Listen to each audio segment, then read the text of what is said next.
Economista Andrés Arauz, candidato a la presidencia de la República por UNES. Lo saludamos. Primero confirmemos si nos escucha bien, economista, ¿cómo está? Buenos días, Jimmy, fuerte y claro, y desde ya me reservo uno de esos vasitos también, pero que me le entregue Esperancita. Esperancita lo hará seguramente. Bueno, la pregunta de cajón en esta, tenemos tiempo, no hay apuro ni atropellamiento aquí, economista Andrés. ¿Cómo está usted ahora que ya asumió un papel totalmente diferente, teniendo que alternar en escenarios políticos, en caminatas, reuniones una tras otra, entrevistas con medios de comunicación? ¿Ese cambio cómo lo ha recibido Andrés Arauz? Bueno, la verdad, con mucho entusiasmo, mucho compromiso, porque es una altísima responsabilidad con el país. Estamos trabajando las 24 horas, preparando contenidos, el programa de gobierno, las propuestas para compartirla con el pueblo ecuatoriano. Y claro, lo que siempre termina costando a uno es la familia, ¿no? De pasar de tener un tiempo de la vida en el hogar, con la familia, esa es la parte que obviamente más termina costando en este proceso, pero bueno, siempre con el apoyo de aquella y con la vista hacia adelante, ¿no? Para poder servir a los ecuatorianos, Jimmy. A ver, Andrés, vamos entonces ahora sí de lleno, luego de este preámbulo. Lo primero, para hacer algunas precisiones. Dolarización. La directora de una prestigiosa revista dijo en un medio de comunicación que usted había dado a entender que tendríamos moneda propia. Mi pregunta es, y nuevamente, ¿qué pasa con la dolarización en un eventual gobierno de Andrés Arauz? Mira, Jimmy, la dolarización se fortalecerá. La dolarización se fortalecerá porque nosotros sí entendemos cómo funciona la dolarización. Entendemos que para que esta funcione mejor se necesita que hayan más dólares circulando en la economía ecuatoriana. Y eso significa que hay que fomentar que entren más dólares y evitar que salgan los dólares. Y nosotros tenemos toda la claridad de que vamos a impulsar una política económica que nos dé flexibilidad para gestionar la dolarización en una crisis mundial. Y para ello vamos a gestionarla a través de políticas que nos otorgarán mecanismos flexibles de política crediticia, monetaria, financiera, que permitan que hayan más dólares circulando en la economía ecuatoriana y que menos dólares salgan. Imagínense que la economía ecuatoriana es un balde, en donde entra la liquidez, es decir, entre el agua, los dólares a ese balde, y mientras dé la vuelta ahí, el balde está lleno y hay actividad económica productiva. Pero ¿qué se ha hecho en este gobierno? Han hecho huecos en el balde, han perforado el balde, han generado grietas, de tal forma que aunque entre esa liquidez de afuera, como por ejemplo estos 4,000 millones que llegan este mes del Fondo Monetario, como hay tantos huecos, ese dinero, esa liquidez va a salir de la economía nacional y otra vez se termina secando. ¿Qué es lo que nosotros le pedimos al país y que pedimos como compromiso a los sectores empresariales, a los grupos económicos?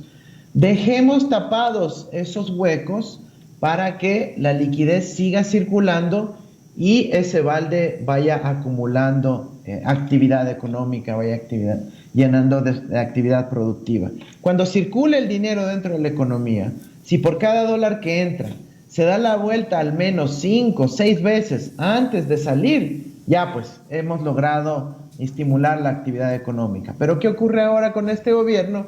Dólar que entra, a los 5 minutos ni siquiera se da la vuelta completa y ya está saliendo de la economía nacional. Es eso lo que nosotros planteamos. Afortunadamente tenemos experiencia en la gestión macroeconómica, hemos estado en el Banco Central, siempre fortalecimos la dolarización y ahora lo que estamos planteando es justamente eso, fortalecerla con un manejo inteligente de la política pública.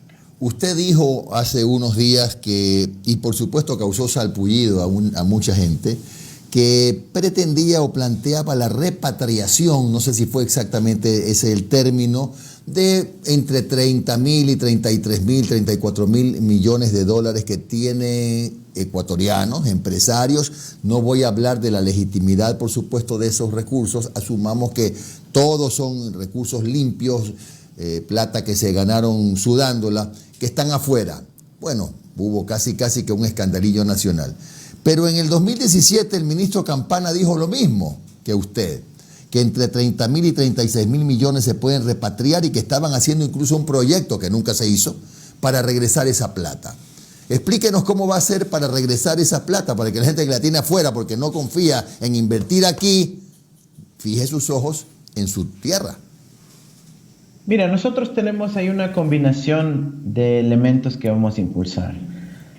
Este dinero que fue generado en el Ecuador, con sudor del trabajo de ecuatorianos, con la tierra, los recursos naturales del Ecuador, es lógico que se mantenga en el Ecuador. Y para ello vamos a impulsar algunas cosas. El primer grupo de medidas tiene que ver con el comportamiento que esperamos de los empresarios nacionales, que es: compre insumos ecuatorianos, contrate a trabajadores ecuatorianos e invierta sus capitales en el Ecuador. Si usted ama su patria, invierta en su patria. Y eso creemos que es perfectamente posible, porque nosotros generaremos unas condiciones de crecimiento económico, de obra pública, de inversión productiva, de acceso al crédito, de facilitación de trámites, de poder que las familias tengan consumo, capacidad de consumo. Entonces ahí va a haber el entorno macroeconómico para que se fortalezcan las inversiones. Esto significa, perdón Andrés, solamente para concretar el primer punto, esto significa salvaguardias para que baje el flujo importantísimo de importaciones en el Ecuador. Sí, incluye entre otras medidas, las medidas arancelarias, las medidas no arancelarias, incentivos para que la cadena de valor se quede en el Ecuador, por ejemplo, estableciendo una política tributaria diferenciada que favorezca la compra de insumos dentro del país. Así que nosotros afortunadamente sabemos cómo organizar y gestionar esto. Lo hemos hecho en el pasado, significó una ventaja para la producción en la industria nacional, y eso lo volveremos a implementar a partir del 24 de mayo del 2021. Pero bueno, ese es un grupo de medidas que nos va a dar el entorno macroeconómico para que la empresa nacional invierta en el país. Segundo, vamos a tener una serie de incentivos y desincentivos. ¿Qué quiere decir esto?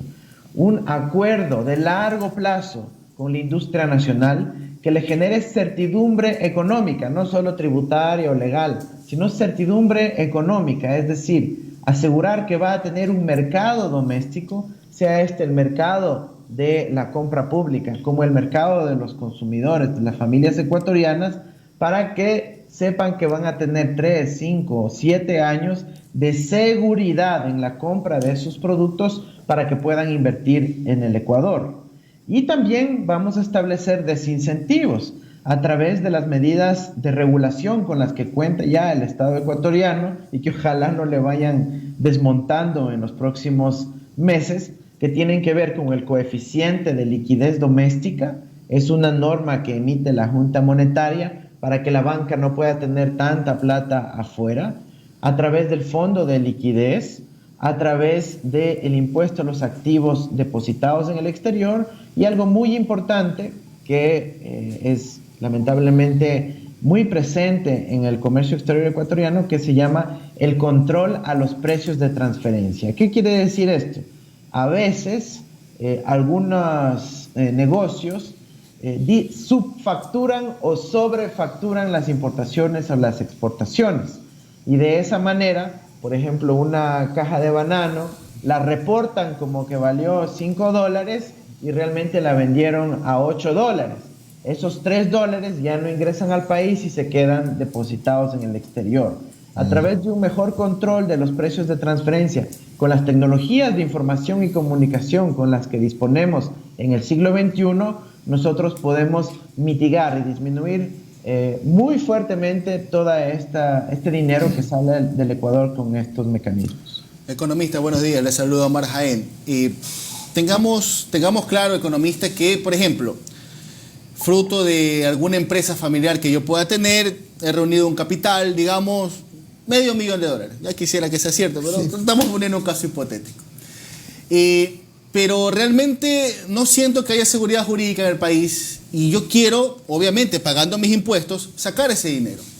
Yo estoy en la libertad de hacerlo eso. Si yo lo he generado acá, yo tengo la libertad de poder llevar ese dinero al exterior.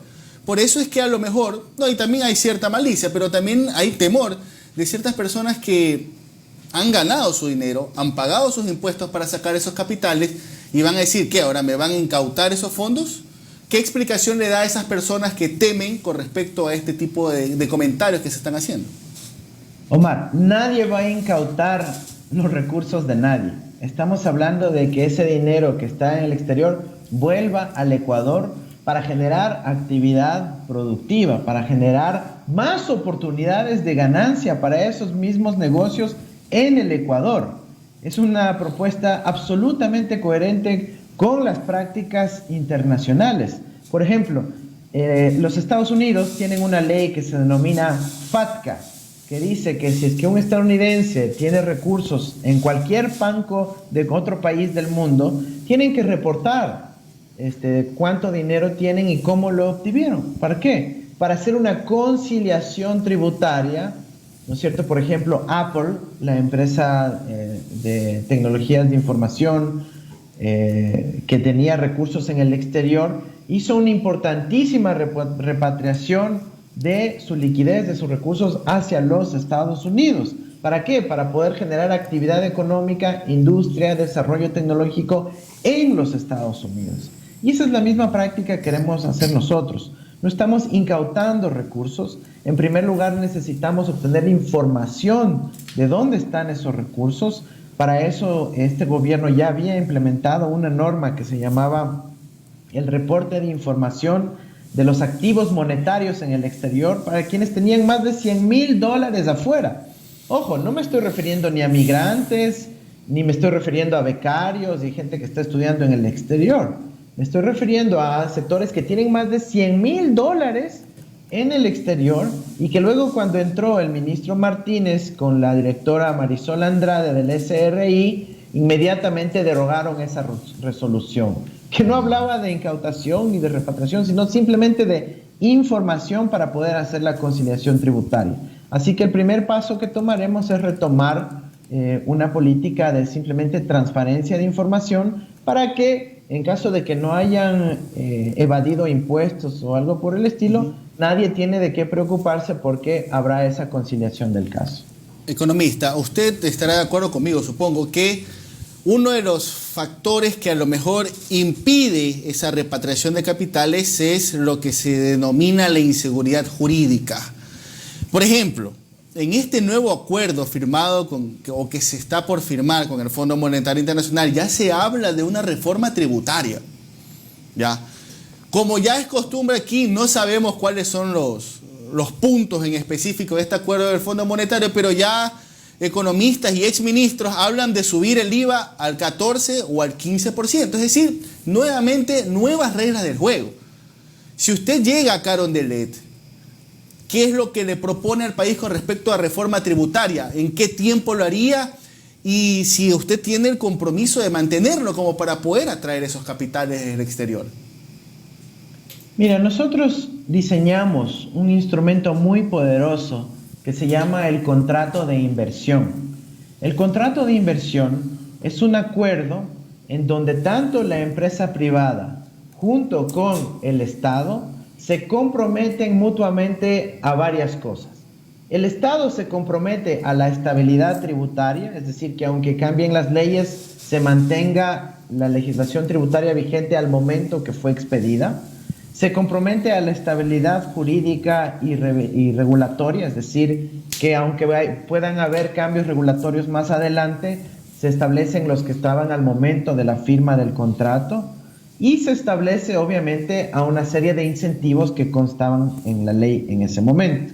Y a cambio de eso, es decir, no es un cheque en blanco, a cambio de eso, la empresa, a su vez, se compromete a montos de inversión, a cantidades de generación de trabajo y empleo, a transferencia de tecnología en caso que sea una empresa extranjera, a respetar la legislación laboral, ambiental y demás.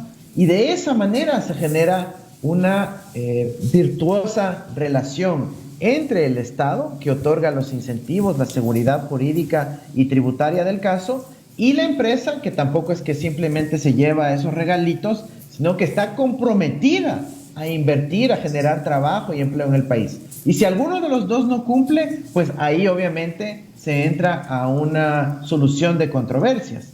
Pero mientras tanto hay una relación simbiótica donde el uno depende del otro y el otro del uno y beneficia a todos los ecuatorianos. Lamentablemente, en este gobierno no se ha hecho una revisión de esos contratos de inversión, es decir, el Estado ha cumplido con los incentivos, con el perdón de los impuestos, con una serie de privilegios que les otorgó, pero no ha habido la inversión, la generación de trabajo y empleo por el otro lado. Entonces, nosotros sí vamos a ser rigurosos en aquello. Nosotros construimos la institucionalidad del contrato de inversión y la vamos a usar de la mejor manera para el país. Pero solo para puntualizar un tema, perdón Jimmy, que mencionaba Omar antes, de una persona que haya generado unos $500,000, haya logrado unos ahorros. Mira, yo conozco a muchas personas, a muchos amigos que efectivamente tienen algo de capital y les genera incertidumbre tener ese dinero en el país, por cualquier razón, por la pandemia, porque no confían en el liderazgo actual del gobierno, etcétera, y dicen, bueno, yo tendría más seguro mi dinero en el exterior. Pero ¿qué es lo que pasa? Que si todos pensamos así, en el país no va a quedar ni $1, pues. Entonces hay elementos individuales que se llaman microeconómicos que tenemos que balancearlos, equilibrarlos con la macroeconomía, con la cuestión macroeconómica que es el criterio social, el criterio colectivo, de tal forma de que todos tengamos la oportunidad de generar trabajo y empleo, de poder tener oportunidades de recibir algo de dinero en el bolsillo. Andrés, sigamos en el tema económico. Tenemos un montón de temas por si acaso, pero para ir agotando el económico. En un momento determinado el gobierno del economista Correa se decidió no pagar el aporte patronal al seguro del 40%. Según muchos analistas hoy, bueno, analistas y analistas hay, ¿no? Pero según algunos de este grupo, una de las razones de la iliquidez del seguro social y de los problemas que tiene hoy día de solvencia es justamente esa decisión del gobierno nacional que fue revertida en el último año por este gobierno. ¿Usted haría lo mismo si es que llega a la presidencia? ¿Volvería a hacer lo mismo? Jimmy, solo una premisa ahí. No es que el gobierno dejó de aportar el 40%. El cambio legal que se hizo fuera para que aporte hasta el 100% de las pensiones jubilares, hasta el 100%, es decir, aumentó del 40 al 100%. Lo que se puso fue una consideración de necesidades de flujo de caja. ¿Por qué? Imaginémonos en cualquier gobierno, incluso en cualquier país, que de repente un día el Seguro Social no tenga para pagar la pensión. ¿Usted cree que realmente es viable que entonces digan, lo lamento, no hay plata, no se va a pagar nada? O más bien el gobierno va a entrar ahí y decir, no, pues tenemos que garantizar un derecho que es la pensión jubilar y hará la transferencia que sea necesaria para poder cubrir las jubilaciones. Entonces, esa reforma lo que hizo fue reconocer ese hecho de que el gobierno siempre estará detrás de la seguridad social, porque estamos hablando en la Constitución de un sistema de seguridad social público, y eso significa que el Estado está detrás para cubrir las necesidades que tenga el sistema de seguridad social. Andrés, correcto, pero una cosa es reconocer y otra es pagar. Reconocieron pero no pagaron. ¿Así fue o no fue así? El gobierno de la Revolución Ciudadana fue el primero en reconocer y pagar, no solo de lo de ese momento, sino de una deuda acumulada, que yo recuerdo claramente la cifra, fue de $888 millones de deuda que se tenía por concepto del 40% de gobiernos anteriores al de la Revolución Ciudadana. Y este gobierno se igualó en ese pago. Fue en este gobierno de Lenín Moreno, con una decisión de la Corte Constitucional, que se restituyó la obligatoriedad de ese subsidio a las pensiones pero que el mismo gobierno que lo restituyó luego no lo cumplió y terminó profundizando el déficit fiscal y la situación. Nosotros seremos absolutamente respetuosos de esa decisión constitucional, pagaremos las obligaciones con la seguridad social, pero no solo con el IES, sino también las deudas que se tienen con el ISFA, con ISPOL, con los profesores, docentes que no han recibido, con las universidades a quienes se les ha suspendido las transferencias, con los gobiernos autónomos descentralizados que ya llevan meses sin cobrar y con los proveedores del Estado también. Andrés, después me dice de dónde va a sacar la plata para todo eso, pero el Banco Central del Ecuador, le pregunto, ¿puede ser o va a ser nuevamente en el eventual gobierno suyo un proveedor de créditos para el Estado? ¿Puede ser así? Sí, así será, Jimmy. Nosotros hemos venido planteando eso desde hace años y seremos absolutamente consistentes y coherentes con nuestra propuesta. Nosotros sabemos cómo administrar el balance del Banco Central. En este caso, la figura técnicamente apropiada no se denomina crédito porque hay una serie de cuestiones legales, pero sí estamos hablando de que el Banco Central recicle la liquidez que el Estado tiene de forma ociosa depositada en el Banco Central y la ponga a trabajar en favor de la ciudadanía y el pueblo ecuatoriano, en este caso para cubrir estas obligaciones con los docentes, servidores públicos, proveedores, becarios, etcétera, que se necesita restablecer la confianza ciudadana en el Estado, por lo menos cubriendo las deudas sociales que se han venido acumulando en estos meses y años. ¿Cómo bajar las tasas de interés de la banca privada, economista Andrés? Porque esa es una de las cosas más complejas cuando estamos hablando de la necesidad de que se recupere la pequeña industria, los emprendedores que con la pandemia han quedado en soletas. Bueno, la pregunta es, ¿cómo hacemos para que un día acudamos a un banco, toquemos la puerta y nos digan, aquí está su crédito de reactivación y el interés ya no es el 18%, es el 3%? Dígame cómo se hace eso. Mira, tenemos una serie de instrumentos disponibles, ¿no? Por un lado, tenemos la política de que haya más liquidez doméstica en la economía nacional. Imagínense de si esos 27.600 millones de dólares que tienen el sector privado en el exterior, una parte nada más, una parte, ¿no? Pongámosle el 10%, regresar al Ecuador, eso sería una inyección de liquidez enorme y por las leyes de oferta y demanda significaría que ante mayor oferta de liquidez disminuiría la tasa de interés. Es una medida muy fuerte que ya lo hemos demostrado en el gobierno de la Revolución Ciudadana, donde sí se disminuyeron las tasas de interés ante una mayor oferta de liquidez doméstica. Un segundo caso tiene que ver con la transparencia. En el gobierno de la Revolución Ciudadana, a partir del año 2007-2008, nosotros logramos disminuir brutalmente el costo del dinero que estaba por sobre el 180% anual. En el caso del microcrédito, a las tasas que todavía son altas, pero que están alrededor del 30%. Simplemente por transparencia, al decir, miren, no me cobren comisiones escondidas, unos fees que se inventan, servicios vinculados al crédito. Ahora nuevamente se ha permitido que se apliquen ese tipo de cosas y atenta en contra de la solvencia del sector real, es decir, de la familia, del negocio productivo. Entonces nosotros a través de la transparencia también impulsaremos eso. Pero finalmente tendremos un rol activo de la banca pública y del aparato regulatorio del Estado a través del Banco Central para buscar todas las ineficiencias que existen en materia de tasa de interés y de cobros de comisiones que se llevan de los ciudadanos. Tuvimos un episodio muy desagradable en el Ecuador, como fue el caso GEA, en donde se debitaban de 3 a 5 dólares arbitrariamente de las personas, que si es que, Jimmy, lo convertimos eso a una tasa de interés implícita, es como que nos hubieran estado cobrando dinero por tener la plata en el banco. Entonces esas ineficiencias las vamos a ir resolviendo desde el punto de vista regulatorio, desde la gobernanza del ámbito financiero, e ir reduciendo las tasas de interés, incluyendo con medidas directamente de regulación de las tasas. Para seguir en el tema económico, Omar tiene también preguntas de otros tópicos. Todavía tenemos algunas preguntas, economista Arauz. Ya.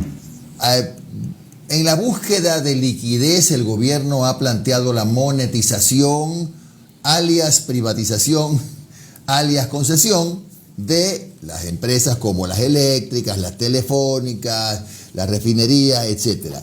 Vamos a suponer que llega el gobierno del economista Andrés Arauz en un momento en que ya está cerrado un tema de monetización, vamos a decir, de las telefónicas. ¿Qué va a hacer usted en ese caso? Mira, nosotros vamos a anunciar desde ya, en esta misma semana, una auditoría ciudadana a los procesos de privatización, monetización o como quieran llamarle, de los activos del Estado. ¿Qué es la principal preocupación que tenemos? Mira, nosotros no nos oponemos a la inversión privada, de hecho, bienvenida, pero hay un problema fundamental, y es que se quiere aprovechar la pandemia, la mayor crisis económica del último siglo en el caso de nuestro país, con una contracción del PIB de más del 11%, donde los ingresos de las familias han caído más de la mitad, para decir, es el momento entonces de vender la gallina de los huevos de oro. No, pues, nosotros no creemos en ese tipo de privatización al apuro, al precio de gallina enferma. Nosotros creemos que eso debe hacerse cuando el Estado esté en una posición solvente, en donde pueda tener capacidad de negociación y en donde hayan verdaderas personas que estén defendiendo los intereses del Estado. Yo, para explicar a la ciudadanía, voy a dar el siguiente ejemplo.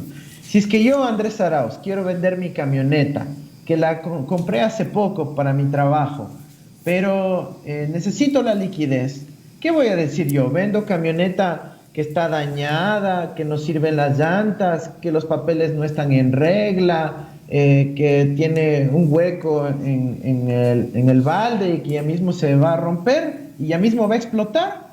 O tengo que decir, vendo una camioneta 0 kilómetros que está en buenas condiciones, tengo todos los papeles en regla, estamos listos para poder hacer negocio, etcétera. No, pues, y acá lo que dicen es, la refinería va a explotar, CNT ya no sirve, también está quebrada, las refinerías ya no tienen ningún sentido en el país, las eléctricas tienen huecos, etcétera. Significa que no están defendiendo los intereses del Estado, es decir, del pueblo ecuatoriano, y están buscando más bien favorecer a los compradores, bajando el precio, en este caso de la camioneta, o en el caso de las telefónicas y las hidroeléctricas. Economista, mis dos últimas interrogantes desde el punto de vista económico, y le pido que sea lo más concreto posible para que lo entienda la gente. A ver, usted habla de que nuevamente el Banco Central ayudaría para que haya liquidez en nuestra economía. ¿Con qué liquidez, economista? Porque, por ejemplo, en estos momentos, si mal no recuerdo, y corríjame si estoy equivocado, en el Banco Central también están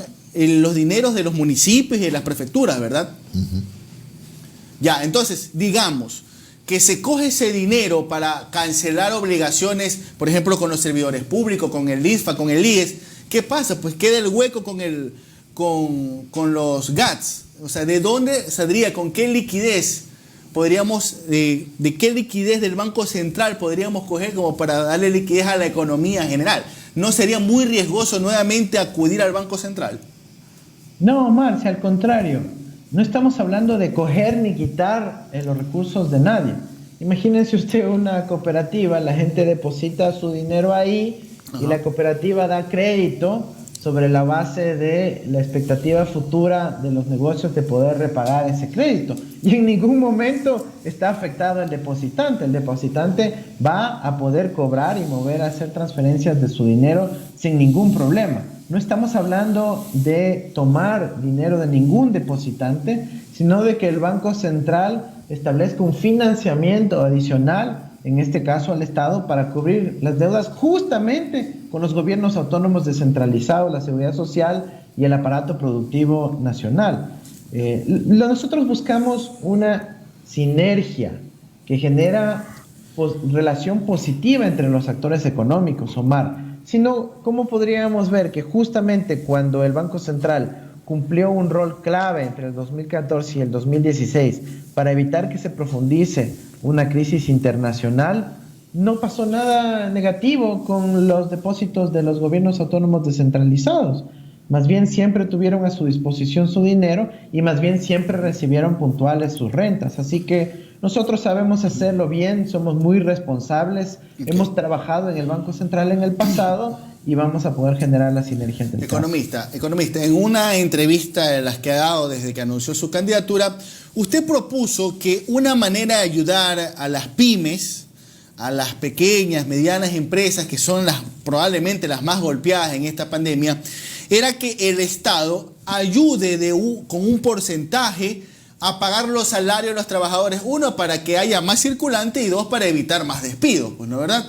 La pregunta es, ¿de dónde sacamos ese capital para que el Estado ayude, por ejemplo, con un 25, 30, 40% el salario de las pymes? Porque suena muy buena la idea, suena espectacular, pero la pregunta es, ¿de dónde sacamos la liquidez si nosotros no tenemos la máquina que imprime los billetes?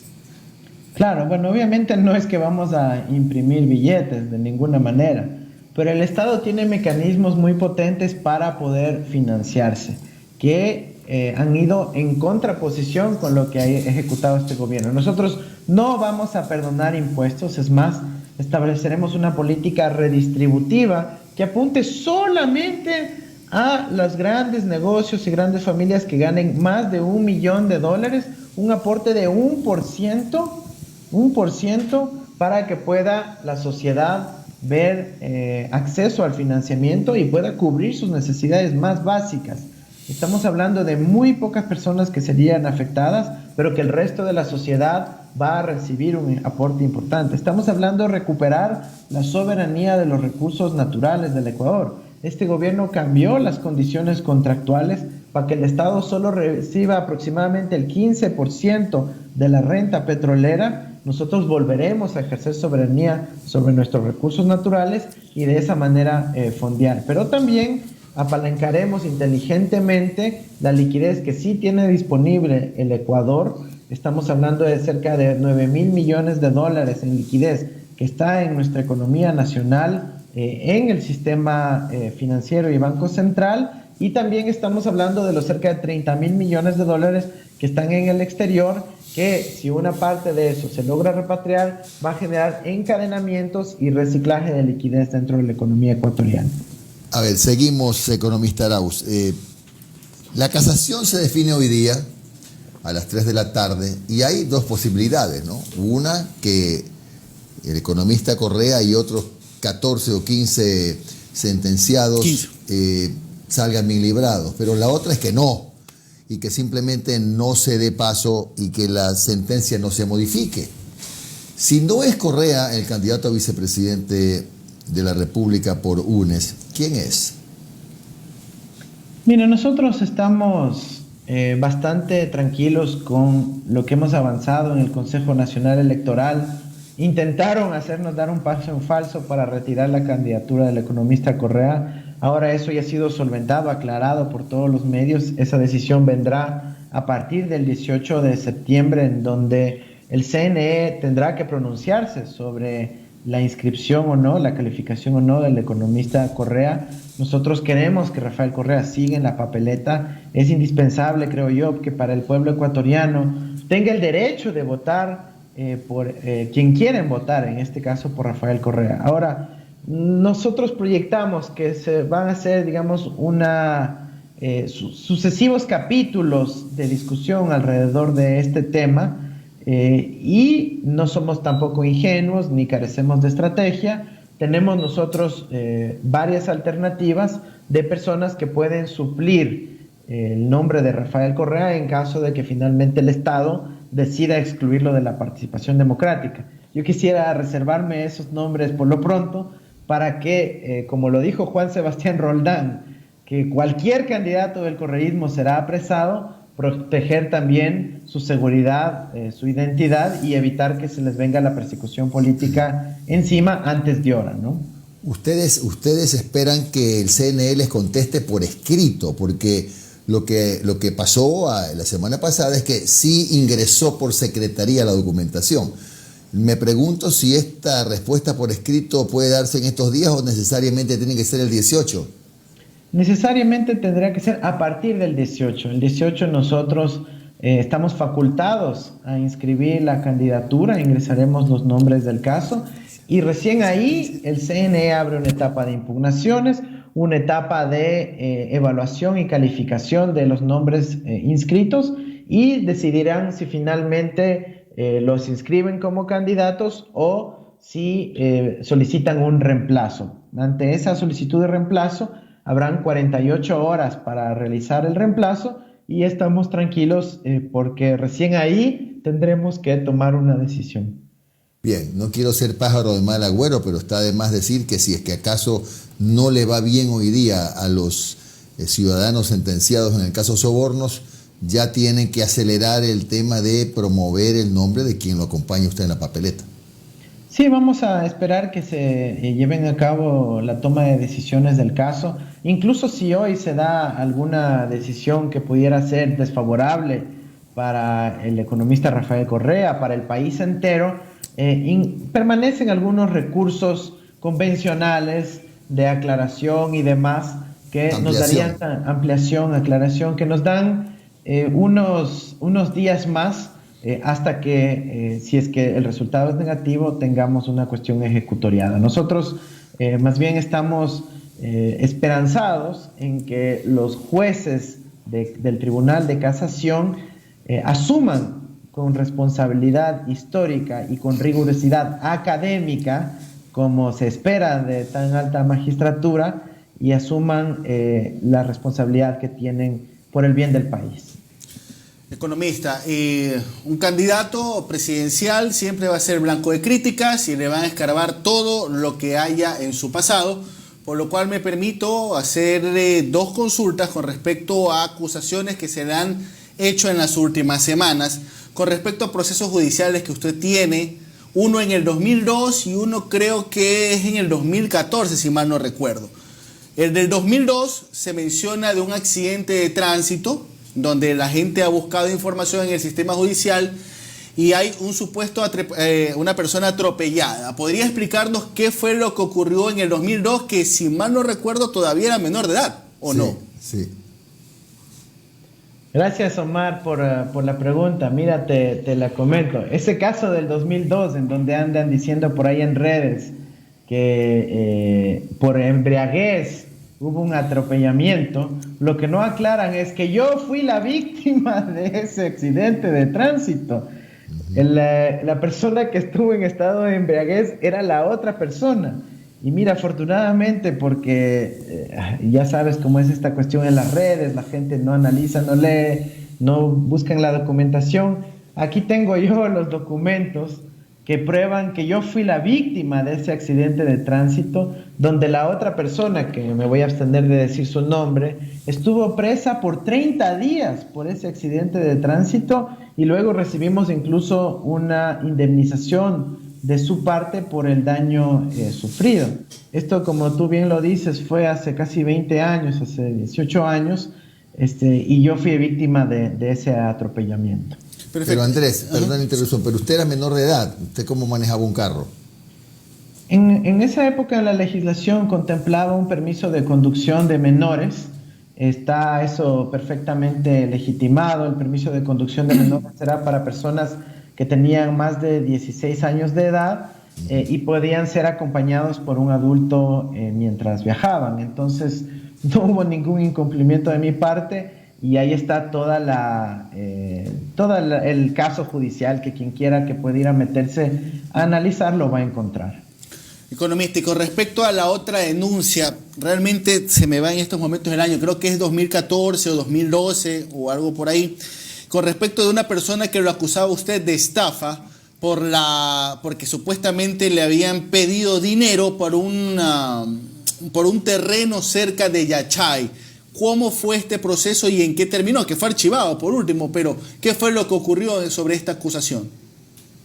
Mira, ese caso a mí hasta ahora me extraña. Yo nunca fui acusado de nada, por cierto, en ese caso. La persona acusada de estafa era una persona allá en Urcuquí, y esa persona dentro del proceso había dicho que me conocía a mí y que yo iba a gestionar algún pago, ni sé qué, para agilitar la expropiación, Primero, eso no tenía ningún sentido porque yo trabajaba en otra institución que no tenía nada que ver ni con los pagos ni con las expropiaciones y por lo tanto no tenía ningún sentido. Por esa razón, todos los jueces del caso, el propio fiscal, dijeron, esta persona está usando un nombre que seguramente se lo encontraron en la internet y decidieron archivar el caso. Yo no fui más que una víctima nuevamente de este caso, ni siquiera estoy involucrado en esa investigación ni nada por el estilo. Economista Arauz, ¿cuál va a ser su relación si llega a la presidencia de la República con los medios de comunicación? ¿Cómo la va a manejar? Mira, nuestra relación con los medios de comunicación será muy respetuosa. Yo he planteado algunos ejes de esta cuestión. La primera que tiene que ver con el fortalecimiento de los medios públicos. Efectivamente, como medios públicos, creo que hemos visto lo que significó para el país tener medios gubernamentales o de la función ejecutiva. Creo que debemos ir hacia unos medios públicos con representación plural, diversa, con un manejo independiente, que realmente le permitan tener medios públicos. Eso creo que es muy importante. En segundo lugar, un respeto a la libertad de expresión y a los tratados internacionales en materia de derechos humanos y a la Constitución del Ecuador también en materia de derechos humanos. Eso creo que abre la posibilidad de una relación absolutamente respetuosa de todas las partes que garanticen los derechos de la ciudadanía, pero también evidentemente a la comunicación, al acceso a la información y a la libre expresión. Y finalmente creo que sí podemos construir sinergias muy positivas alrededor de la cultura ecuatoriana, las culturas ecuatorianas. Creo que la interculturalidad, el respeto a la diversidad rica que tiene nuestro país debe verse reflejada en los medios de comunicación. Yo creo que los medios de comunicación pueden ser un vehículo muy importante para que las expresiones culturales de los ecuatorianos pueda verse en los medios de comunicación ecuatorianos. Estamos hablando de políticas públicas como la han implementado en Argentina, en Colombia, en Francia y otras partes del mundo. Economista, mis dos últimas interrogantes. Una, me están aquí preguntando con respecto al tema del turismo, que probablemente junto con el tema de las pymes es de las más devastadas por la pandemia. Y si usted llega a Carondelet en mayo del 2021, todavía tendremos los coletazos de esta pandemia. ¿Cómo reactivar el turismo del Ecuador? Mira, ahí tenemos realmente un reto muy importante, ¿no? Nosotros lo que vamos a plantear en el eje turístico es tener certificaciones de bioseguridad. Mira, yo estuve viviendo en México en los últimos años y conocí de cerca, afortunadamente, lo importante que es la política de calidad en el ámbito turístico. Y hemos visto cómo ellos han empezado mucho más rápido que nosotros a certificar a los negocios como bioseguros en materia de la gestión de la epidemia. Nosotros creemos que ese es un camino fuerte en donde vamos a impulsarlo agresivamente para que los negocios turísticos ecuatorianos, incluyendo el turismo comunitario, pueda certificarse como bioseguro e incentivar que turistas extranjeros puedan venir a nuestro país. Obviamente también impulsaremos una política activa de promoción desde una perspectiva innovadora. Te doy un ejemplo, Omar. Nosotros vamos a poner un adhesivo, un sticker, en cada banana ecuatoriana que llega a todos los hogares del mundo. La banana ecuatoriana entra a cada hogar del planeta y vamos a poner ese adhesivo en donde se promocione el turismo del Ecuador, en donde se promocione el visitar al Ecuador. ¿Qué mejor manera de que miles de millones de unidades de guineos que se van a los hogares de todo el mundo puedan también acceder a conocer el Ecuador a través de ese medio? Economista, la última interrogante de mi parte. 1978 más o menos, a Asad Bucaram lo proscriben porque le sacaron a última hora también hay un artículo legal que le impidió su candidatura y la frase era Roldós a la presidencia, Don Buca al poder. ¿Acá será Arauz a la presidencia, Correa al poder? Omar, gracias por esa pregunta. Yo creo que muchos ecuatorianos están pensando eso. Primero, creo que no podemos contar con una persona más preparada, más probada en su experiencia de gestión, de transformación del país, para que acompañen el binomio, como es Rafael Correa Delgado. El pueblo ecuatoriano lo sabe, lo tiene fresquito en su memoria y será un cuadrazo, un parte de un equipo que forme parte de este binomio y del próximo gobierno. Ahora, la Constitución del Ecuador dice que quien toma las decisiones es el presidente de la República, y el presidente de la República seré yo, y Rafael Correa será mi principal asesor. Bien, economista Arauz, le agradecemos mucho. Teníamos más preguntas, pero ya hemos pasado una importante jornada de 48 minutos con usted. Habrá oportunidad, se quedan algunos temas en realidad, pero los vamos a conversar con usted como con otros candidatos en una próxima entrevista. Le agradecemos mucho al economista Andrés Arauz, aunque no quiero, espérese un ratito, no se vaya todavía. No me contestó algo que le pregunté en el camino. De todo lo que dice que va a hacer, todavía no sé de dónde va a sacar la plata. Mira, Jimmy, afortunadamente nosotros manejamos bien esa cuestión económica. En el gobierno de Rafael Correa, yo recuerdo claramente el 2006, antes de que sube el precio del petróleo, decían: oye, pero Rafael Correa ofrece desarrollo, crédito, inversión, educación, salud, ciencia, tecnología, innovación. ¿De dónde va a sacar la plata? Y el gobierno de la Revolución Ciudadana se caracterizó por tener como prioridad a los ecuatorianos, al ser humano sobre el capital, a la empresa ecuatoriana, al sector productivo nacional. Y mediante las políticas redistributivas, de mejora en la recaudación tributaria, de reciclaje de la liquidez ya disponible en el Ecuador, logramos financiar la expansión de la inversión pública más grande seguramente de la historia moderna del Ecuador. Así que esa pregunta la vamos a ir respondiendo conforme avancemos en la gestión de gobierno, y la mejor prueba de que lo vamos a poder hacer es que ya lo hicimos en el pasado. Se triplicó la recaudación tributaria. Acá ha caído en 25% la recaudación tributaria en el gobierno de Lenín Moreno. Nosotros sabemos cómo cerrar las brechas de evasión. Nosotros sabemos cómo reciclar la liquidez para que pueda haber más disponibilidad de crédito, que a su vez genere más economía y más recaudación de impuestos. Nosotros vamos a tener sociedad con nuestros socios comerciales, con nuestros amigos en el exterior, que también van a invertir en el país y proveer de financiamiento. Así que... Y con el Fondo Monetario, economista, y con el Fondo Monetario, ¿cómo va a ser su relación? Mira, yo ya tengo relación con el Fondo Monetario Internacional, y nuestro eje de relación ha sido fundamentalmente alrededor de los derechos especiales de giro. Nosotros no creemos que la solución es más deuda externa, y peor aún con condiciones que perjudiquen a las familias ecuatorianas.